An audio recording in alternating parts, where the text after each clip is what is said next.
ধর্ষণ ও সহিংসতা বন্ধের দাবিতে বিভিন্ন জেলায় মানববন্ধন কর্মসূচি পালিত হয়েছে। সকালে মাগুরা শহরের চৌরঙ্গি মোড়ে শিশু ধর্ষণে জড়িতদের ফাঁসির দাবি জানানো হয়। নাটোর প্রেস ক্লাবের সামনে মানববন্ধনে বক্তারা আইনের যথাযথ প্রয়োগ এবং সামাজিকভাবে প্রতিরোধ গড়ে তোলার আহ্বান জানান। একই দাবিতে ঝিনাইদহ ব্রাহ্মণবাড়িয়ায় মানববন্ধন করে সচেতন নাগরিক কমিটি।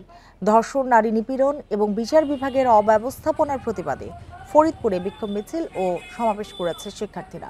এই ঈদে জামা জুতো অ্যাক্সেসরিজের ডিসকাউন্ট। রাজবাড়ীতে ধর্ষণকারীদের দৃষ্টান্তমূলক শাস্তির দাবি জানানো হয়।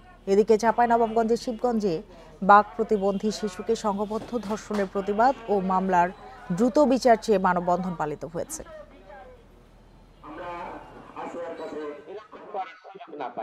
আমরা তীব্র নিন্দা জানাচ্ছি।